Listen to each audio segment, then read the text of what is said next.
எம்பெருமான் வழிகாட்டும் மாளிகைப்பாறை கருப்பசாமியினுடைய திருவருளை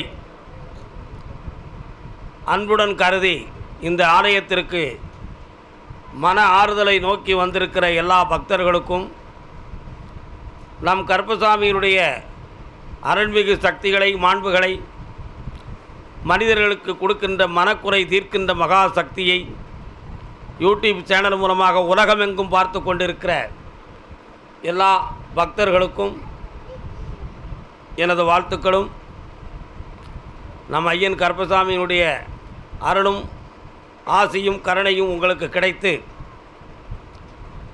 நீங்கள் எல்லோரும் இந்த பிறந்த பயனை அடைந்து உங்கள் மன நிம்மதி வளர்ந்து கொண்டே இருக்க வேண்டும் என்று நினைத்து என்னாலும் உங்களுக்காக நான் பிரார்த்தனை செய்து கொள்கிறேன்.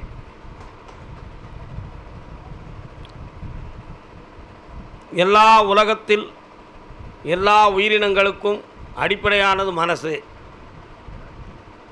அதைத்தான் வள்ளுவர் சொல்லுவார், மனத்து கண் மாசிலன் ஆதல் அனைத்து அரண் ஆகுல நீர பிற அப்படின்னு சொன்னார். மனத்துக்கண் மாசிலன் ஆதல் அனைத்து அரண் ஆகுல நீர பிற. மனதுக்குள்ள அழுக்கு இல்லாமல் தூய்மையாக இருந்துவிட்டால் எல்லா அறமும் எல்லா தர்மங்களும் நிறைந்த குளம் போல் உன் நெஞ்சில் நிறைந்து இருக்கும். இந்த பிறவியில் அது உனக்கு ஒரு பெரிய பாக்கியம் என்பதை பற்றி கூறினார். மகான்கள் மனதுக்குள் பிரபஞ்ச சக்தியை வரவைத்து அந்த பிரபஞ்ச ஆற்றலை ஆத்மாவோடு இணைத்து இந்த உலகத்துக்கு பயனுள்ள நிலைகளிலே பணி செய்த நிலைகளுக்கு பெயர்தான் ஆன்மீக நிலை. அந்த ஆன்மீக நிலைகளை உடையவர்களை மகான்கள் என்றும் முனிவர்கள் என்றும் சித்தர்கள் என்றும் யோகியர்கள் என்றும் நாம் இன்று வரை வழிபட்டு கொண்டிருக்கிறோம். அதுதான் உண்மையான நிலைகளும். ஒரு அறிஞர் கூறினார், நான் மேலை நாடு சென்றிருந்தேன். அங்கே ஒரு இடத்தில் தாரை தப்பட்டை மேள தாளங்கள் வாத்தியங்களாக முழங்கி கொண்டிருந்தன. ஆனால் அதுவோ ஒரு காட்டின் அருகிலே இருந்ததுன்னார். அந்த காட்டின் அருகிலே இருந்ததுன்னு சொன்ன உடனே என்ன நடந்துச்சுன்னா, 3 நாட்கள் வரை மேளதாளங்கள் ஒலித்து கொண்டே இருந்திருக்கிறது. மாறி மாறி ஒவ்வொரு மேளங்கள், ஒவ்வொரு தாரைகள், தப்பட்டைகள் இவைகளெல்லாம் சப்தத்தை எழுப்பி கொண்டே இருந்தன. 3ஆம் நாள் மாலைக்குள் ஒருவர் ஒரு காட்டுக்குள்ளிருந்து திடீரென்று எழுந்து அப்படியே வந்தார், தலையில் மண்ணோடு புதரோடு. அது என்ன நடந்தது என்றால், நீண்ட காலமாக உள்ளுக்கு தவம் இருந்து அவருக்கு மேலே செடிகளும் புதர்களும் அப்படி மூடி கிடந்து தனக்கு மேல் இதெல்லாம் மூடிக்கட்டி இருக்கிறது என்பதை கூட அறியாமல் தன் மனதை உள்ளடக்கி பெரிய ஒரு மகா சக்தியை உள்ளே நிறைத்து கொண்டு மனித நிலைகளை மறந்து அவர் தவம் இருந்திருந்தார். இந்த தாரை தப்பட்டை ஒலிகள் அவருடைய சிந்தனை உணர்வுகளை போய் தட்டி எழுப்பி வெளியே வந்தார். வந்தவுடனே நிறைய பேர்களுக்கு ஆசி கூறினார். நிறைய பேர்களை தொட்டு ஆசீர்வாதம் செய்தார். அதில் பல நோயாளிகள் பலனடைந்தார்கள். உடல் குறை உடையவர்கள் நீங்கினார்கள். பல பேர் மனக்குறை உடையவர்கள் தரிசனத்திலேயே அவர்களுக்கு பல விடுதலைகள் கிடைத்தன. இப்படி ஒரு நிலை நடந்தது. இது எதனுடைய அடிப்படையில் நடந்தது என்பதை நான் ஆராய்ந்து பார்த்தேன். ஆனால் இந்திய தேசத்தில் மகா முனிவர்களும் சித்தர்களும் இதைத்தான் செய்திருந்தார்கள். அதை அடிப்படையாக வைத்து நமது திருக்கைலாயத்திலே வந்து தவமிருந்து பல ஞானிகளுடைய ஆட்சிகளை பெற்று எல்லா நாடுகளிலுமே இந்த தவத்தை பெரிதாக கருதி பல ஆன்மீகவாதிகள் தோன்றினார்கள் என்பதை அவர்கள் வாயிலாகவே நான் அறிந்து கொண்டேன் என்று அந்த அறிஞர் கூறினார். நமது இந்தியாவில் ஒரு சித்தர் இருந்தார். அவர் மேல் நிறைய பேர்களுக்கு போட்டி பொறாமை தோன்றியது. போட்டி பொறாமை தோன்றிய உடனேயே அவர் சவாசனம் எப்பொழுதும் செய்வார். சவாசனம் என்றால் படுத்து கிடந்தே தவம் செய்வது. ஆசனத்தில் சவாசனம் என்பது படுத்து நிஷ்கலமாக தன்னை மறந்து சக்தியை பெற்றுக்கொள்கிற தன்மைக்கு பெயர் சவாசனம் என்பது பொருளாகும். சவாசனம் செய்பவர்களுக்கு சாம்பவி முத்திரை மிக முக்கியம் என்று சொல்வார்கள். முத்திரைகள் பல இருக்கின்றன. அதில் சாம்பவி முத்திரை என்பது மிகவும் உன்னதமானது, மிகவும் புனிதமானது, மிகவும் முக்கியமானது. சாம்பவி முத்திரையை ஒருவன் கையாண்டு ஆத்திரங்களை சரிப்படுத்தி விட்டான் என்றால் அவன் நினைத்த சக்தியை எளிதில் பெற்றுவிடுவான் என்பதுதான் யோகிகளுடைய முழு சாஸ்திர விளக்கங்களும் தர்மங்களும். அவர் மீது போட்டி பொறாமை கொண்ட ஒருவர் என்ன செய்தார் என்றால், 2 பேர்களை கூப்பிட்டு அவருடைய கை கால்களெல்லாம் கட்டி கல்லையும் கட்டி கடலுக்குள்ளே தூக்கி போட்டாங்க. இது ஒரு உண்மை சம்பவம். அந்த கடலுக்குள்ளே கட்டி போட்ட உடனே காலங்கள் தெரியாமல் அவர் மறைந்து விட்டார், அழிந்து விட்டார் என்று காலவழுக்கள் காரணங்கள் கூறியது. பல மீனவர்கள் சேர்ந்து ஒரு முறை மீன் பிடிக்கிறதுக்கு சென்றிருக்கும் பொழுது வலையில் ஒரு பெரிய மீன் மாட்டிக்கொண்டது. ஏதோ ஒரு பெரிய மீன் தான் கிடைத்து விட்டது என்று நினைத்து கரைக்கு கொண்டு வந்து பார்த்தால் பாசி பிடித்திருந்தது, கல்லும் கட்டப்பட்டிருந்தது. அதையெல்லாம் தரித்து பார்க்கிற பொழுது உள்ளிருந்து திடீர்னு எழுந்து வந்தார். ஏனப்பா என்னுடைய நிஷ்டையை கலைத்தீர்கள் என்றார். புரிகிறதா உங்களுக்கு? ஏன் எனது நிஷ்டையை கலைத்தீர்கள் என்று கேட்டார். அப்போ அவரை உடம்பை கட்டியதும் தெரியவில்லை, கடலுக்குள் போட்டதும் தெரியவில்லை. அத்தனைக்கும் மேலாக அந்த மனதை உள்ளடக்கி பிரபஞ்ச சக்தியை தனக்குள் இணைத்து கொண்டார் என்பதுதான் இதனுடைய பொருளாகும். உங்கள் மனதில் ஒரு பெரிய அறிவுகள் தோன்றும். கடலுக்குள் கிடந்ததை மீன் கடிக்காமல் இருந்திருக்குமா? கடலுக்குள் எத்தனையோ மிருகங்கள் இருந்ததே, அவைகளெல்லாம் அவரை தொடாமல் இருந்திருக்குமா? தண்ணீரால் அவருடைய சரீரம் பாதிக்கப்படாமல் இருந்திருக்குமா? இப்படியெல்லாம் பல்வேறு கேள்விகள் உங்களுக்கு மனிதனுக்கு ஏற்படும்.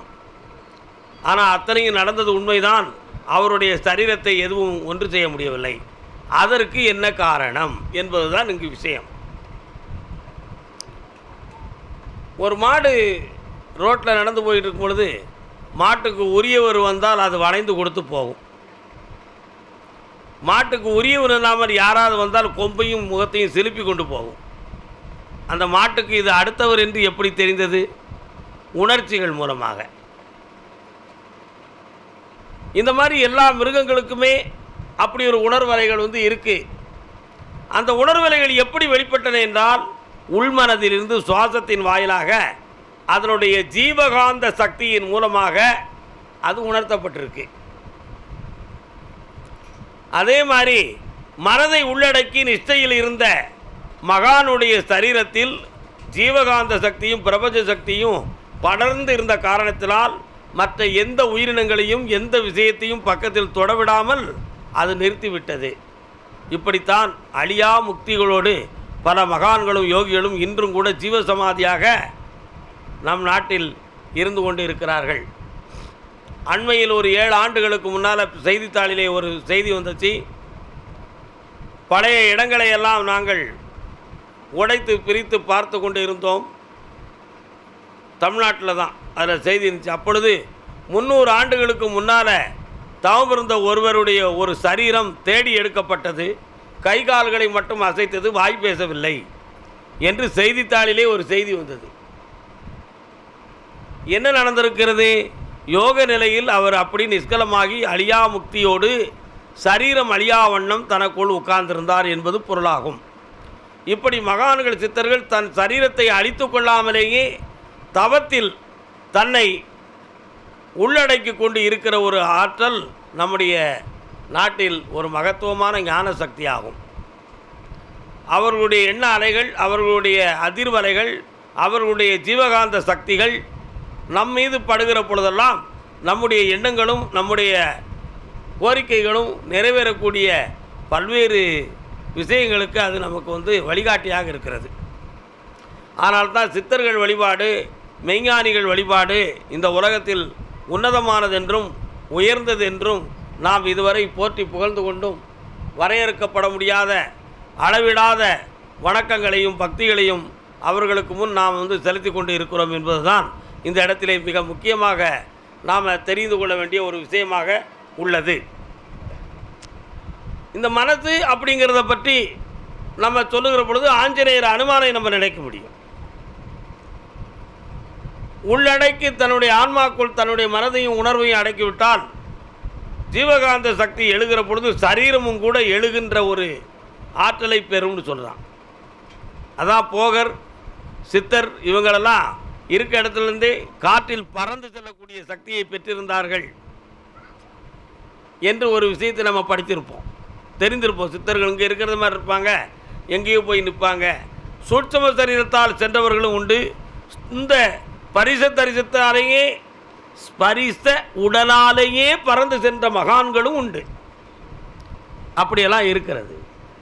அப்படி இருக்கும் பொழுது அனுமான் ஸ்ரீராம மந்திரத்தை தனக்குள்ளே சொல்லி தன் ஹிருதய கவனத்துக்குள்ளே பிரபஞ்ச சக்தியை அடக்கி ஜீவகாந்த சக்தியின் உந்தலின் மூலமாக சாகரம் தாண்டி சீதையை கண்டான் என்று, சாகரம்னா கடல், கடல் தாண்டி இலங்கை சென்று சீதாதேவியை கண்டு மகிழ்ந்து வந்தார் என்றெல்லாம் சொல்லக்கூடிய ஒரு ஆற்றல் அந்த யோக நிஷ்டையில் இருக்கிறது என்பதுதான் அதிலே விளக்கப்படக்கூடியது.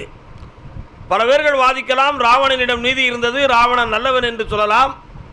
ராவணன் நல்லவனாகவும் வல்லவனாகவும் இருந்திருந்தால் ஸ்ரீராமர் வென்றிருக்க முடியாது என்பதுதான் அங்குள்ள உண்மையாகும். ஆகையினால் இந்த இடத்திலே தர்மம் நீதி என்பது எங்கே இருக்கிறது என்று தேடி பார்த்து நம் மனதை பக்குவப்படுத்திக் கொள்வது சரியானது என்பதாக இருக்கும். அதான் மனத்துக்கண் மாசிரனாதல் அனைத்தரன் ஆகுற நீரை பெற மனதால் பெறக்கூடிய சக்தி தான் மனிதன். தெய்வ சக்தியும் அங்குதான் இருக்கிறது, பிரபஞ்ச சக்தியும் அங்குதான் இருக்கிறது. மனதை தூயப்படுத்தி தன் இச்சைக்குள் கொண்டு வந்து அதை பல சக்தி பெறுமாறு திறப்பாண்டுகள் என்றால் 7 சக்கரங்களை திறந்து மன அலைகளை பிரபஞ்சத்துக்குள்ளே ஈர்த்து கொண்டு வந்து விட்டோம் என்றால் அந்த சக்தியை பெற்றுக்கொள்ள முடியும். ஆனால் அது அவளை எளிதில் நடக்கக்கூடிய விஷயமல்ல என்பதைத்தான் குருமகான்கள் நமக்கு உணர்த்தியிருக்கிறார்கள். அந்த சக்தியை பெற்ற நாம் எல்லா மனிதர்களையும் வாழ வைப்பதற்கும் எல்லாரையும் உணர வைப்பதற்கும் ஆத்மாவை புனிதப்படுத்துவதற்காக அதை நாம் பயன்படுத்தி பெரிய புண்ணிய காரியங்களை செய்து இந்த உலகத்தில் மாபெரும் பாக்கியத்தை அடைவோம் என்று சொல்லி மாசில்லாத நமது மனதுக்குள் ஈசனை வரவைத்து என்னாலும் உயர்ந்திருப்போம் என்று வாழ்த்தி அருள்வாக்கை தொடங்குவோம். வாழ்க, வணக்கம்.